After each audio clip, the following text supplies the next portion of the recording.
ચાલો ત્યારે આજની ચર્ચા શરૂ કરીએ. આપણે એક એવા વિષય પર વાત કરવાના છીએ જે ઘણો જટિલ છે, પણ આપણે એને એકદમ સરળ રીતે સમજવાનો પ્રયત્ન કરીશું. પ્રકટીકરણના પુસ્તકમાં બે બહુ જ શક્તિશાળી અને રહસ્યમય પાત્રોની વાત આવે છે. એવા પાત્રો જે અંતિમ સમયમાં ભવિષ્યવાણી કરશે. પણ સવાલ એ છે કે આખરે એ છે કોણ? સદીઓથી એમની સાચી ઓળખ એક મોટું રહસ્ય જ રહી છે. અને આ રહસ્યનો ઉકેલ ક્યાંથી મળી શકે? કદાચ જૂના કરારના એક મહાન પ્રબોધક એલિયાના જીવનમાંથી. આજનો આપણો અભ્યાસ એક બહુ જ રસપ્રદ સિદ્ધાંત પર આધારિત છે, જે કહે છે કે એલિયાનું જીવન જ આ બે સાક્ષીઓને સમજવાની એક પ્રતીકાત્મક ચાવી છે. તો ચાલો આમાં ઊંડા ઉતરીએ. આપણે સૌથી પહેલાં અંતિમ સમયના એ બે સાક્ષીઓ વિશે જાણીશું, પછી કેટલાક મુખ્ય શબ્દોનો અર્થ સમજીશું. ત્યાર પછી એલિયા અને આ સાક્ષીઓના કાર્યની સરખામણી કરીશું, શ્વાપદ સાથેના યુદ્ધની વાત કરીશું અને અંતે જોઈશું કે તેમના સ્વર્ગારોહણનો અને આ બધી બાબતોનો ખરો અર્થ શું થાય છે. તો ચાલો સૌથી પહેલાં વાત કરીએ આ ભવિષ્યવાણીના કેન્દ્રમાં રહેલા એ બે સાક્ષીઓની. પ્રકટીકરણમાં લખ્યું છે કે એમને એક ખાસ અધિકાર આપવામાં આવશે, અને એ પણ એક ચોક્કસ સમય માટે, બરાબર 1260 દિવસ સુધી. એ ટાટ પહેરીને ભવિષ્યવાણી કરશે. આ સમયગાળો ખૂબ જ મહત્વનો છે. હવે આપણે એલિયા સાથેની સરખામણી કરીએ એ પહેલાં અમુક મુખ્ય શબ્દો છે જેનો અર્થ સ્પષ્ટ રીતે સમજવો બહુ જ જરૂરી છે. તો જ આખી વાત બરાબર સમજાશે. જો અહીં 3 મુખ્ય બાબતો છે. પહેલું, બે સાક્ષીઓ, જેનો અર્થ થાય છે મુદ્રાંકિત 1,44,000 સંતો. બીજું, પ્રથમ અર્ધ સપ્તાહ, જે મહાન વિપત્તિનો સમયગાળો છે, એટલે કે એ જ 1260 દિવસ અથવા 42 મહિના, લગભગ 3.5 વર્ષ. અને ત્રીજું, વિનાશકારી ઘૃણાસ્પદ વસ્તુ, જે શ્વાપદ અથવા અધર્મી પુરુષનું પ્રતીક છે. સારું, તો હવે આપણે આ ચર્ચાના સૌથી રસપ્રદ ભાગ પર આવીએ છીએ. ચાલો જોઈએ કે એલિયા અને આ બે સાક્ષીઓના કાર્યોમાં કેટલી બધી અને કેવી અદ્ભુત સમાનતાઓ છે. સૌથી પહેલી સમાનતા જુઓ, શક્તિની. હવામાન પર નિયંત્રણ રાખવાની શક્તિ.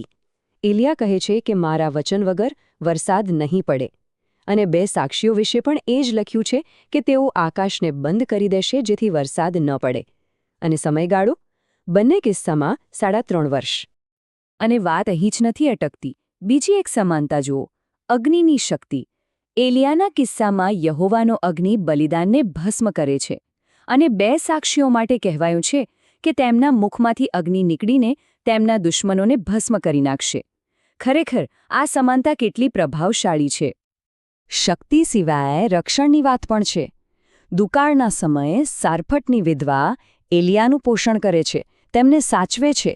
એવી જ રીતે પ્રકટીકરણમાં પણ લખ્યું છે કે એક સ્ત્રીનું, જે સંતોનું પ્રતીક છે, અરણ્યમાં પાલન પોષણ થાય છે. બંને કિસ્સામાં દૈવી રક્ષણનો એક સ્પષ્ટ સંદેશ છે. તો આ બધા પરથી શું સમજાય છે? એ જ કે એલિયાનું જીવન બે અલગ અલગ ભૂમિકાઓનું પ્રતીક છે. એક તરફ એ એવા સંત છે જે વિપત્તિના સમયમાં સુરક્ષિત છે, અને બીજી તરફ એ એક એવા સાક્ષી પણ છે જે શ્વાપદ જેવી દુષ્ટ શક્તિઓનો સામનો કરે છે. હવે આટલા શક્તિશાળી કાર્યો પછી વાર્તા એક નવા વળાંક પર આવે છે.